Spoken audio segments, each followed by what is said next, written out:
The following is a transcript of a conversation between Matías De Stefano, referred to as me, and his higher self, referred to as I am. Me. Maybe this is one of the hardest topics to talk about freely, for all the most extensive cultures at the planetary level maintain a certain modesty when talking about these parts of the body, the genitals. I am. Well, it's normal when someone wants to run away from their reality. Me. In what sense? I am. The first humans did not believe in God. They believed in what they saw, in the magic of nature. They called her the mother who gave everything at her disposal. In the world, there is everything we need. We just have to look for it. Set a goal, unite willpower, and act. Move forward. And along the way, you will find what you need or are looking for. Thus, divinity was understood in the plants that bore fruit, in the animals that gave their products and company, in the minerals that gave home and tools, and in the stars, the ancestors who protected them. Despite the dangers of the day, there was an enormous assurance that one lived in paradise, that everything was already here in this world. Until at one point, certain philosophers and religious looked at heaven and thought that perhaps divinity was in the celestial vault, in the sun, the moon, and the constellations. Thus they created the stories of the gods and told the exploits of the same in the heavens. This made humans fall in love, making them wish one day to be able to live with the gods in the heavens, to be like them. Thus arose the currents of thought that when we died, instead of returning to nature, we could live eternally in that ideal place next to the gods we saw in the heavens. Until one day, one said, "It is a mistake to think that all the gods are right, for they all live very worldly, like the worst humans with their basic needs and wants. This cannot be. There must be one that regulates them all, a god over them, the sun." But someone refuted this theory, saying no, that there was much more, that it was the space between the stars. What we cannot see is the true God to whom they should aspire. And from that point of view, it is very easy to decorate attributes to something that does not possess them. Thus, humans stopped looking at the attributes of nature and filled God with preconceived attributes in his image and likeness of him, according to their beliefs of what this imaginary God should be like. So everyone wanted to live with him. Well, all their dreams would come true. But there was one condition.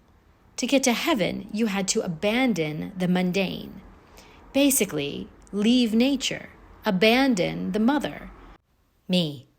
Almost like the first great divorce in history, in divine terms. This is why humans begin to deny our natural and animal part. I am. Exactly. In the eagerness to seek enlightenment in the invisible paradise of an ideal God, they rejected everything that made them human. That is, it was directly considered a mistake to have even been born in this world, almost as a punishment, like the father who threw them out of his house and put conditions for them to return. Me. I understand. Therefore, deny from the navel down, because the navel is almost a seal of the mundane, of having had to be born, which binds us to the mother. I am. And to reach the father.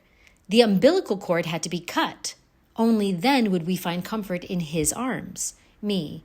Very patriarchal everything. I am. Well, they are the cycles of history. Me.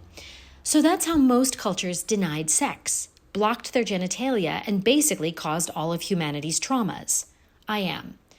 As we talked about in the base chakra, the genitals are the motor that starts the machinery of the body, making it advance towards the spiritual plane. While the sacrum is in charge of generating the energy fuel, the root chakra will absorb this energy to catapult itself to the top. Me. Kundalini, the serpent of light, the spiral of energy that ignites in our root chakra to light up in the crown. I am. And to activate this snake of light, you need to know the engine very well, clean it, bleed it, recognize it, use it properly. It is an engine that humanity has rusted, worn out, dirty, cursed, that has dragged it to the point of calling it shameful. Me. And this has been inherited generation after generation. The repression of sexuality has been the root of great evils, such as traumas, rapes, the oppression of women, Patriarchal control, violence, I am. Because an engine full of fuel, accelerating but not moving forward, burns up and can set the whole car on fire. Imagine revving the engine but being parked. More people get into the car, it gets heavier, it takes more effort, and each new person who gets in puts in more fuel, emotions, conflicts, energy, food, but it doesn't move forward. It never leaves, because moving this car from its parking lot is considered a shame. Counterproductive to the religious and moral civilization that only seeks to reach the arms of a God that has been invented, me.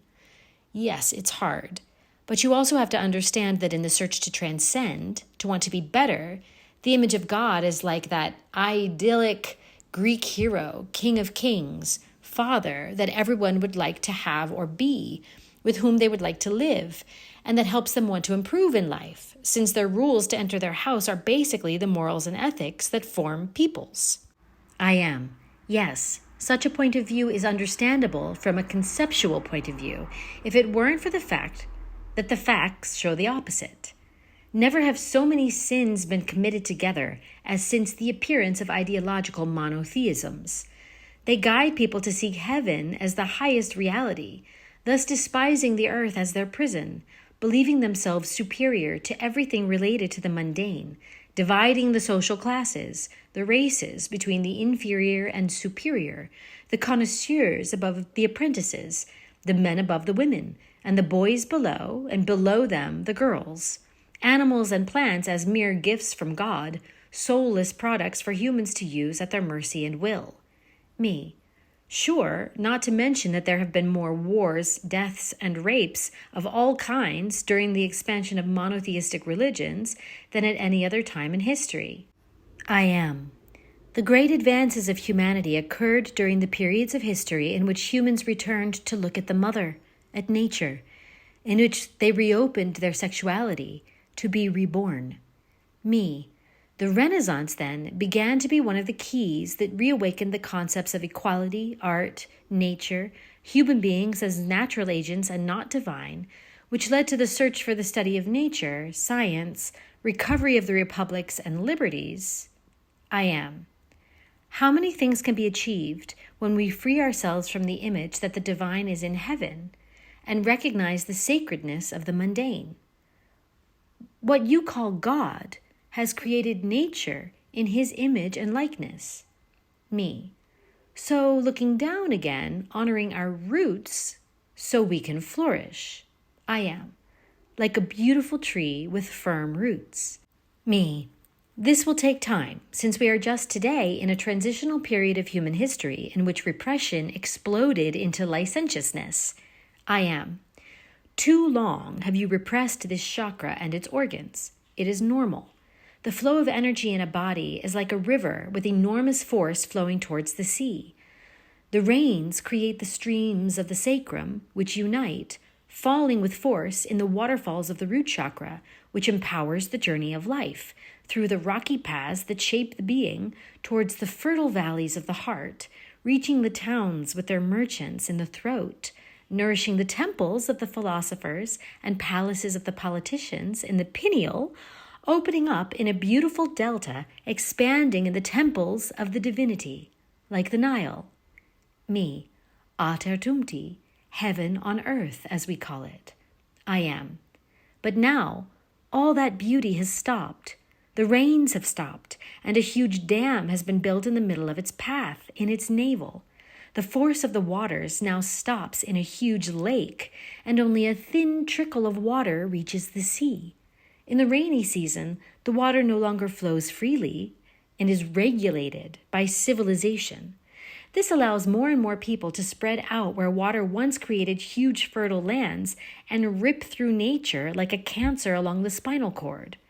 Now suppose that one day it rains so much water that the dam cannot sustain so much force, and it collapses, it cracks, breaks, and a gigantic wave begins to destroy everything in its path towards the sea, reclaiming the territory that belonged to it. Humanity is now on the crest of this wave, of a dam that has broken. Me. But one day it will stabilize. I am. it will return to normal as long as there is no further struggle to create walls and dams, so the flooding of the Nile will be natural as it always was. Me. It's normal then that today we are experiencing one of the most sexual periods in history. I am. The more humans, the more energy. Me. And how do I regulate it? I am. First, understand what sexuality is, of which there is a misconception. Speaking from the energetic plane, this root center is the one that connects us with the positive and negative forces, generator engines of the energetic explosion. At a physical level, it is related to the ovaries and the testicles, creators of the hormones that originate the base matter of life. The testicles produce androgen hormones, of which the best known and present is testosterone, which encourages the creation of sperm. And the ovaries produce progesterone and estrogen, which prepare the ovules and uterus for gestation. And in turn, the nerve endings and veins of the penis and clitoris stimulate the activation of this energy. There, just as in the perineum and anal nerve endings, the energetic flesh sent from the brain and the hypophysis is generated from the spiritual crown, which encourages reproduction in order to manifest the spirit in matter. Thus, sexual stimulation becomes a way of attracting emotional and spiritual energy towards materialization. Sex comes from the Latin word secare, which means to cut or divide. It is the way in which the differentiation of the two biological genders was known, man and woman. We could therefore understand that in sex there are two ways of channeling information, one inwards and downwards, feminine, and another outwards and upwards, masculine, which generates the balance of both creative forces, not as opposite, but complementary. And it also gives us the option to understand that these same forces can move from the gross and subtle planes. The gross plane would be to waste sexual energy for a momentary need, and the subtle plane would be to use it for a purpose. Me. How could you understand each better? I am. Well, the dense is egoic. The only thing he is looking for is personal satisfaction, the discharge of accumulated tension, of an energy without purpose other than that of personal desire. The subtle implies a sharing, either at the level of the soul and spirit with the body, or with another person, seeking sensations and feelings. Me. In other words, subtle spirituality is not like the sacred one, which is only used for the kundalini and the connection with the spirit. I am. Oh no, of course not. Kundalini and Tantra are spiritual doctrines, but not natural ones from the earth. The subtle and dense visions refer to the way in which sexuality is lived on a daily basis, while Tantra and Kundalini Yoga are specific tasks of the spiritual apprentice who seeks to work with the energy of his body to reach the spiritual world. But don't get excited about it. If you are still ashamed of your genitals, don't pretend to find enlightenment. Me. What? I am. You cannot pretend to use sexual energy to fulfill your levels of enlightening yourself. As we always say, humans tend to fashion, to believe that if they use these tools now, they will be able to advance faster on a spiritual level because they have integrated the base chakra. No, you must first be at peace with these organs. Did you experience abuse? Have you abused someone? Were you raped? Or did you rape? Did they ban you from talking about sex and tell you it's dirty? Do you have sexual addiction? Do you think it's a taboo subject? Are you embarrassed to even read the word sex or masturbation? Do you know what it is to feel an orgasm? Were you judged for your sexual inclination? Are you afraid to say what you like? Answer all these questions, work on your traumas, on your repressions, and when you feel free enough, then start the study of Tantra. Me. Of course, the most important thing is first to feel comfortable with the sexual issue. I myself have gone through all those stages. Well, not all. I never experienced any kind of repression or abuse, but I did feel very ashamed of my genitals. Since I was little, I remembered more lives being a woman than a man, and the fact of having a penis and testicles made me feel very bad, very embarrassed. Even more so when I had to admit that I liked men, something that for a long time I believed was wrong, not because they made me think that in my family, but because of two things. the teasing at school that made me feel very sad and unsure of myself, as well as the fact that I thought I only liked men because I was still confused by the memories of having been a woman. It took me years to accept my genitals and my sexuality, but not because of society, but for not knowing how to differentiate if it was a characteristic of this life or of inheritances without cleaning from other lives. Which leads me to ask, are our sexual choices karmic issues? I am. Everything is karma. Everything is action and reaction. However, as I have always said, karma is not bad. It is learning that can become mastery, dharma. To become a teacher, learning is not eliminated, it is integrated. Thus, karma and dharma are complementary, not opposite. You don't have to eliminate karma, you have to integrate it. And to do it, one must give it a purpose, understand why, give it a use. Me. Even so, it has nothing to do with reproduction, male and female. I am. Sex speaks of the separation of the genders into the two biologically recognizable ones. Sexuality speaks of the energy exchange between the feminine and the masculine. It is not necessary to reproduce here. It can only be produced. In Latin, the word to be together does not imply sex, it implies going together, which comes from the words with and itum, from the verb to go, to have gone, which you call coitus. Sexuality is sharing. It is uniting energetic forces. You just have to identify if it is dense, egoic, and from necessity, or subtle, shared, and from love. Me. I understand. You once said that the most important thing is to learn to live sexuality with oneself before with others. I am. That's right. Because by knowing your own energy, you will know what you are sharing. This is fundamental, because in sexual relations, a lot of energy is usually lost if we do not know how to take care of it. And taking care of it means recognizing it, knowing that it exists, knowing your ability to generate it again. Me. And how do I do it? I am. Learn to control your sexual energy. Imagine that the week is your body and that each day is a chakra. So there will be one day out of 7 or 10 in the case of the Atlantean calendar that will correspond to the root chakra, and one of its aspects will be the sexual nature of your body. That day, you should dedicate a moment to your sexuality. In women, this helps to unblock energy channels throughout the body, in addition to regenerating cells during orgasm due to the electrical discharge they receive. In men, it makes the testicles and prostate remain active, like a muscle that must be exercised, or they can atrophy, producing diseases and energy blockages that trigger rage, anger, discomfort. The rest of the days, you should use that energy for something creative. Paint a little of the same painting every day. Meditate for 5 minutes, bringing the energy from your genitals to your head with your imagination, with your hands through deep breaths. Or go for a walk just to observe. Small acts where you focus your energy. Thus, at the time of intercourse, you will be able to do that same thing. Bring the focus of this energy to the head with deep breaths, which will not only prolong the relationship longer, but will also generate more energy. And instead of ending up tired and having felt that you have lost vitality, you will have recovered it, having even greater strength to do more things in the day and the week. Me. Good advice from a spirit that has never had sex. I am. Well, but I have downloaded into myself many experiences from many lives in many worlds. Me. That's true. I am. Therefore, the power of the spirit lies in the power of the genitals.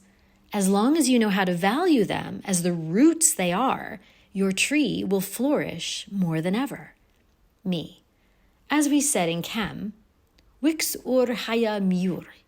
Sex is the door to enlightenment, and the preamble to chaos if done from unconsciousness.